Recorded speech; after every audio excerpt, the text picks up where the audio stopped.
How's it going, guys? It's your boy Salty Uchi here, Red Hair Kaneki, 2/3 of the Golden Triangle, Anime Late Night Podcast. Yeah, shout out Zenju. Sorry about the last 2 episodes of One Piece, as well as speculations and discussions being late. They'll be up eventually. My bad. Here to do Dragon Ball Super episode 130, anime review. Fuck you, Jiren. And yeah, a little bit salty. As it pertains to, normally you guys would hear Kaneki go first, but I'm gonna go on a miniature rant.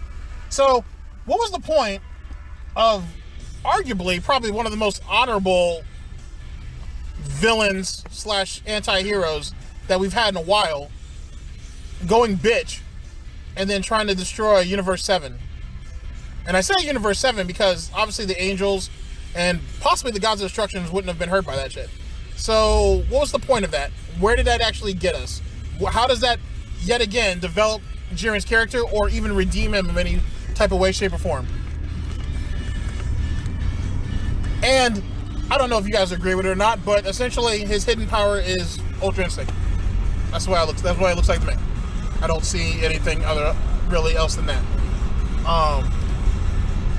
Yeah, the only thing I really liked about this episode was the fight sequences. They were kind of cool. Everything else was kind of just eh. I don't feel anything for it, nor do I feel any attachment to it. And then Jiren kind of contradicts himself because you say that you see how easily it could have been for me to take away your source of your power, but then when Goku ends up, his battery runs out, and Belmont is basically like, get that motherfucker out of here. Then all of a sudden you feel a certain type of way. Then all of a sudden you don't feel like, all of a sudden you don't like the circumstances, and you don't want to finish him off. That blast should have been to the face, not to the ground, to the face. So then you want to take the easy way out. Fucking lame. All right, man. No, he said only a little bit salty, but you know, it's a whole container of salt. Because just so you guys know. No, don't do that. Don't do that. Just get on with the episode, sir. Just get on with the episode, sir. Just get on the episode, sir. Just get on the episode, sir. Okay? Yes, he's right. This was 3 takes in the making, essentially. The first take, I was just super salty that day for various reasons. And then I had 2 early takes before that, but that was getting overly salty, and nobody wants to have salty food, so it is what it is. If you want salt, I can upload anyway, the salt battle. That's not happening. You should upload something. Alright, so what are your thoughts on the episode, sir? You know, I've been looking around. I try not to look at any review. Right. You know, and I didn't watch anything, but right.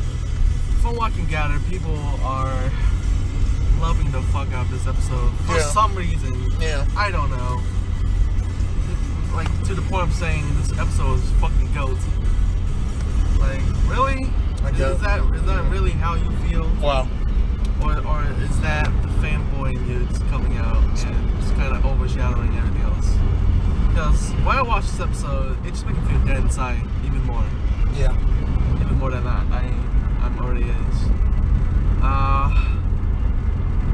I don't give a fuck about Jiren's character at this point. Yeah, he's dead to me now. All he is now is a giant, veiny, walking penis.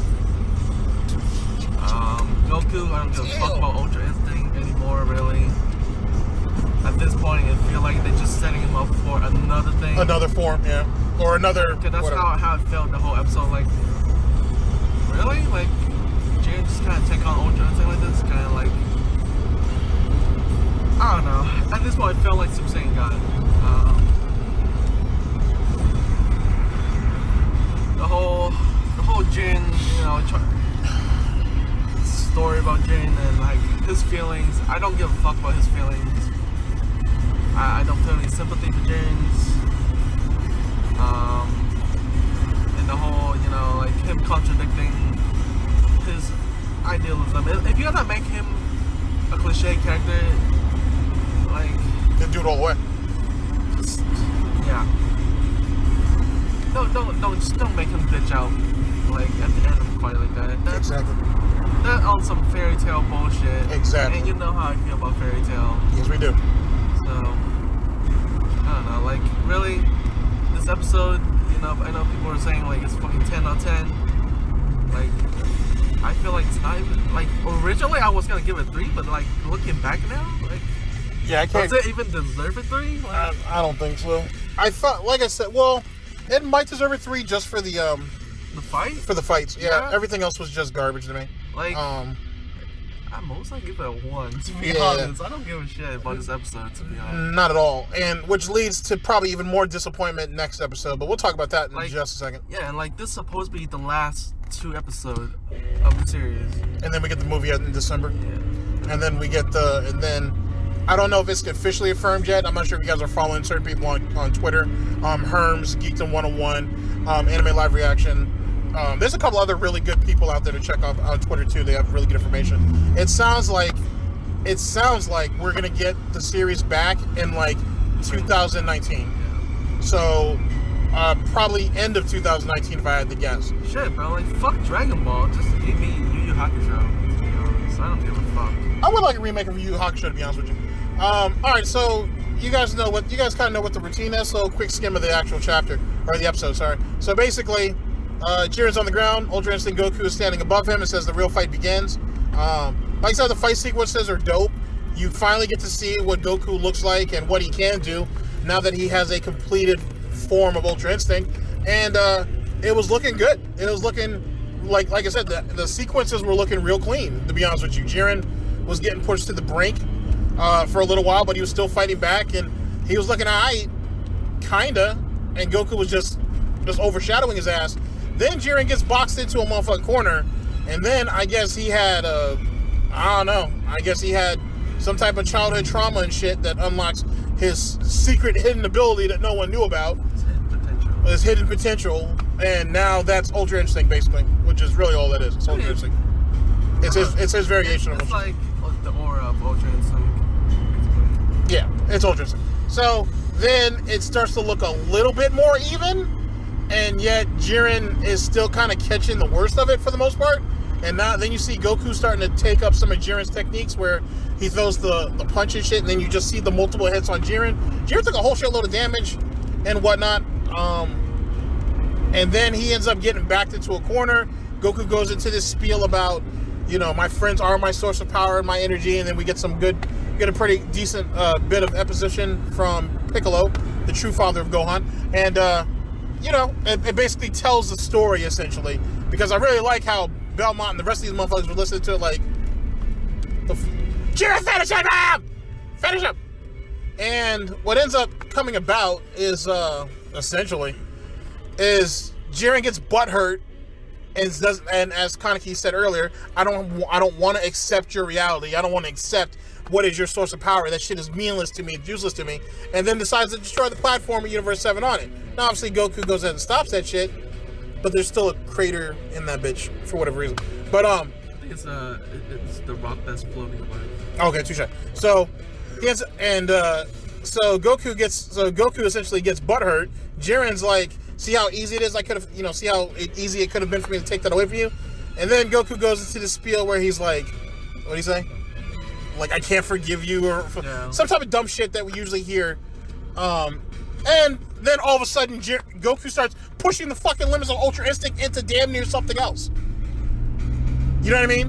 So then he pushes Jiren to the brink. Jiren's on his knees like a bitch and whatnot. Goku's like, time to go, bitch. And then all of a sudden, Goku starts to basically go through withdrawal. And then we find out that he's basically, and I know Kaneki hates hearing this, but now he's at Limit Breaker. That's what that was. That's the official name for what it was that he was going through when he saw all that black lightning and purple shit kind of circulating around him. He's pushed the limit of Ultra Instinct to the brink, and he was on the brink of something else. But his stamina gave out. So there's Limit Breaker for everybody who was waiting on that, myself included. All of a sudden, Goku hits the ground, hurting. Whisk is like, oh shit, I figured this was going to happen. I just didn't think it was going to happen very soon. Thanks, Whisk. I wouldn't be surprised Goku gets something else next episode. Yeah. Fuck it. Pretty much. And then Jiren starts having this conflict of interest. All of a sudden, he's starting to feel bad. All of a sudden, he want to be a real G about this shit and be like, I don't want to beat you this way, but you'll always be in my memory. Proud warrior. Yeah, proud warrior. The fucking shit is that? He should have taken an energy blast to the face. Anyway, Jiren destroys the ground under Goku. He goes floating. Jiren's looking down at him and shit. Then all of a sudden, energy blast the Goku, bounces his ass off on some other boulder. We see Frieza in golden form. Fuck! That's how pissed off I am right now. And we see 17. Now, I'm happy about 17. And I already knew that Frieza was there because we didn't see Frieza get eliminated. So it is what it is. I'm okay with 17 being alive. I understand how people are pissed off. Kaneki is too. I'm okay with that. Is the explanation they gave bullshit? Yes. I don't. How do you escape your own self-destruction? Look inside of your heart. Is that really how you feel? I have no heart anymore, sir. You feel that 17 come back was okay? I have no heart inside. You felt that was okay? I'm dead inside now. You felt that was okay? I said I am okay with it. I didn't say the situation was okay. I just said I'm okay with it. You felt that kind of writing was okay. I'm disappointed. This isn't writing. Okay? I'm disappointed. This isn't writing. I'm disappointed. I could give this shit to my niece and nephew, and we could probably give us something better than this. I'm disappointed. Don't be disappointed. As an Uchiha.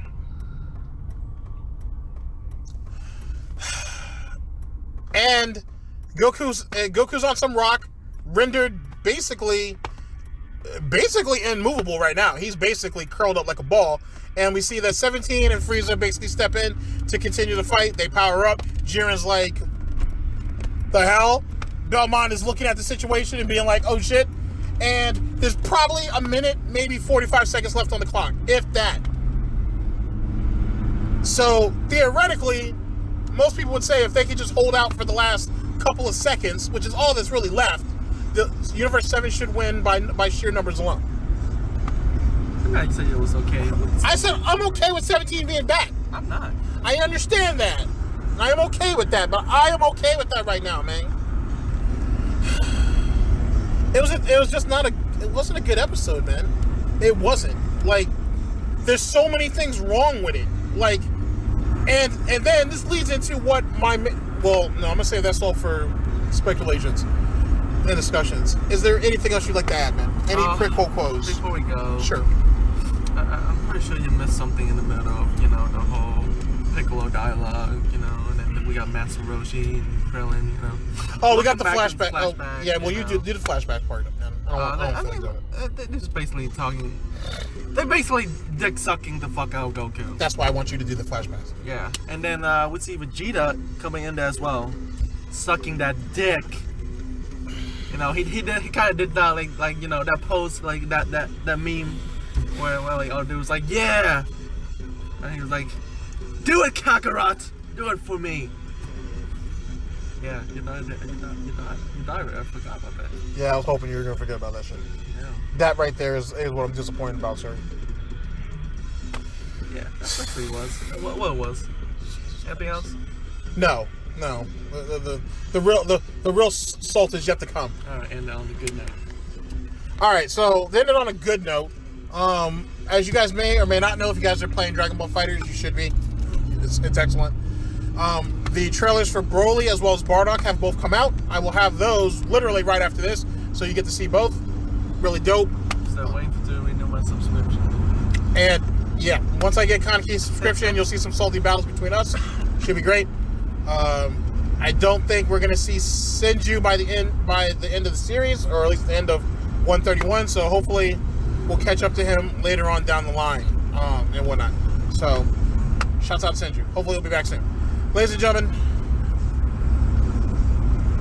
Yep. Eventually, Senju is gonna become like the myth of anime late night podcast. Yeah, pretty much. No one has ever seen him except for the truest of people who pretty much who remember that far back. Yeah. All right, guys. For Salty Uchiha, Red Hair Kaneki, and for Senju, this was our review of Dragon Ball Super episode 130. Anime review. Thank you very much for listening in. Discussions and speculations for 130 and 131 will come up next.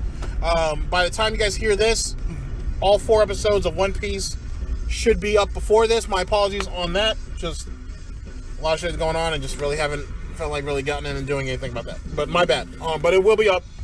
And we'll see you guys for 131, which will be the end. And we will talk a little bit about the movie as well as the possible future for Dragon Ball And I will have put our previous video out, the hiatus video, out also before that episode 131, because that's important. All right, guys. Well, I'll talk y'all later. Peace.